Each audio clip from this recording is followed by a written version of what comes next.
ಕಟ್ಟುಕೊಳ್ಳಲಿಕ್ಕೆ ಬೇರೆಲ್ಲೂ ಇಲ್ಲ.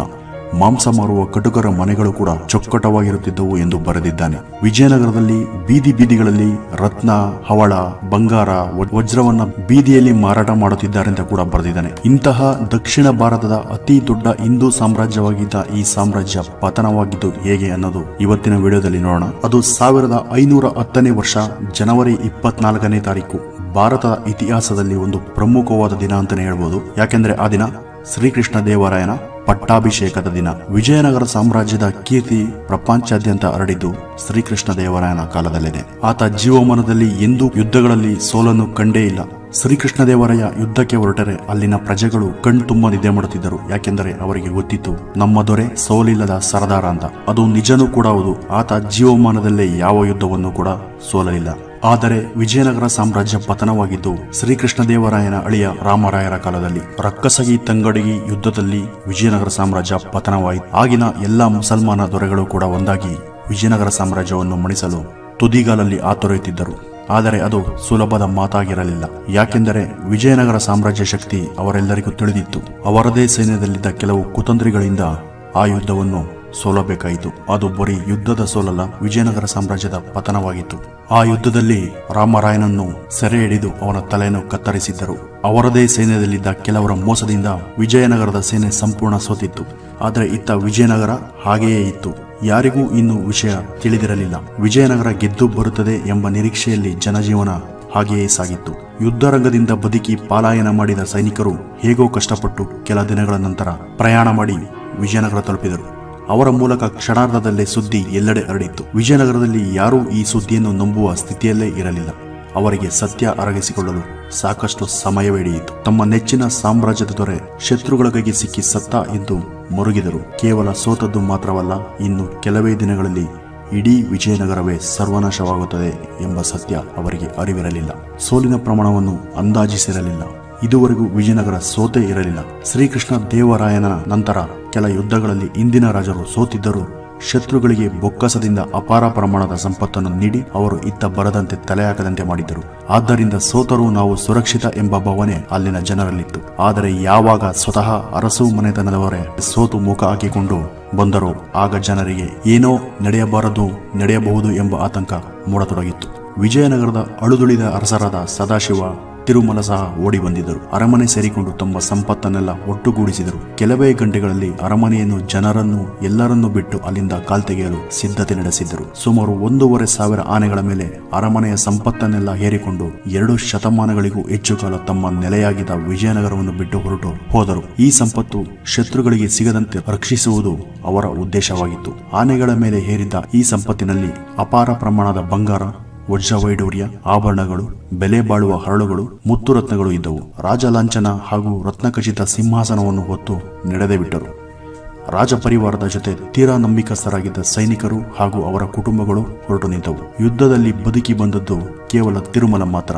ರಾಮರಾಯರು ಮತ್ತು ವೆಂಕಟಾದ್ರಿ ಇಬ್ಬರು ಯುದ್ಧದಲ್ಲಿ ಹತರಾಗಿದ್ದರಿಂದ ಈಗ ಇಡೀ ವಿಜಯನಗರ ಸಾಮ್ರಾಜ್ಯಕ್ಕೆ ಈತನೊಬ್ಬನೇ ದಿಕ್ಕು ಎನ್ನುವಂತಾಗಿತ್ತು. ಆದರೆ ತಿರುಮಲನಲ್ಲಿ ವಿಜಯನಗರದಲ್ಲೇ ಇದ್ದು ಎಲ್ಲವನ್ನೂ ಎದುರಿಸುವ ವಿಶ್ವಾಸ ಆತನಿಗಿರಲಿಲ್ಲ. ಸದಾಶಿವನನ್ನು ಕರೆದುಕೊಂಡು ಇಡೀ ರಾಜ ಪರಿವಾರದ ಸಮೇತ ಪೆನ್ನಕೊಂಡ ಕೋಟೆಯ ಕಡೆ ನಡೆದೇ ಬಿಟ್ಟ. ಯಾವಾಗ ರಾಜ ಪರಿವಾರದವರೇ ವಿಜಯನಗರವನ್ನು ತೊರೆದು ಪಲಾಯನ ಮಾಡಿದರೋ ಆಗ ನಿಜಕ್ಕೂ ಜನರು ಗಾಬರಿ ಬಿದ್ದರು. ಆಗ ಅವರಿಗೆ ವಾಸ್ತವ ಅರಿವಾಗಿತ್ತು. ರಕ್ಕಸಗಿ, ತಂಗಡಗಿ ಹಾಗೂ ತಾಳಿಕೋಟೆಯಲ್ಲಿ ಆದದ್ದು ಕೇವಲ ಸೋಲಲ್ಲ, ಇದು ಇಡೀ ವಿಜಯನಗರದ ಸರ್ವನಾಶ ಎಂದು ಅರ್ಥ ಆಗಿತ್ತು. ಜನರು ಬದುಕುವ ಆಸೆಯನ್ನು ಕೈಬಿಟ್ಟಿದ್ದರು.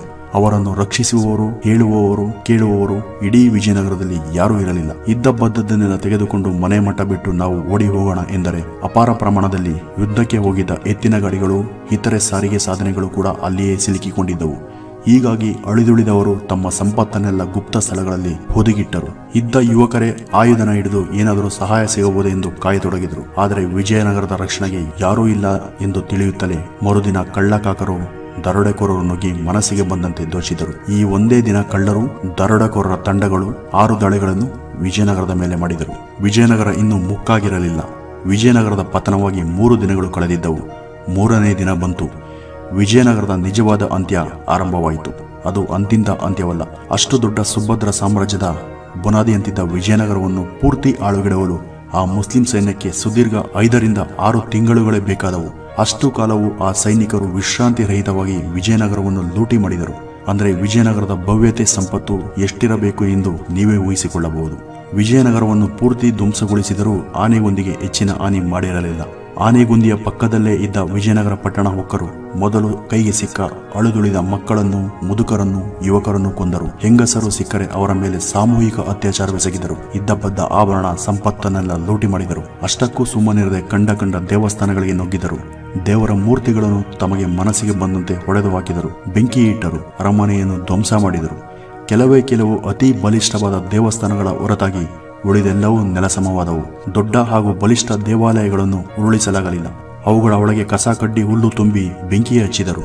ದೇವರಿದ್ದ ಗರ್ಭಗುಡಿಯ ಒಳಗೆ ದೇವರಿದ್ದ ಸ್ಥಳದಲ್ಲಿ ಬೆಂಕಿ ದಗದಗನೆ ಉರಿಯಿತು. ಬೆಂಕಿಯ ಶಾಖಕ್ಕೆ ಕಲ್ಲುಗಳು ಬೀರು ಬಿಟ್ಟಾಗ ಹಾರೆಗಳನ್ನು ಹಾಕಿ ಮೀಟಿ ದೇವಸ್ಥಾನಗಳನ್ನು ಬೀಳಿಸಿದರು. ಮತ್ತೆ ತಮ್ಮ ವಿಧ್ವಂಸಕ ಕೃತ್ಯ ಮುಂದುವರೆಸಿದರು.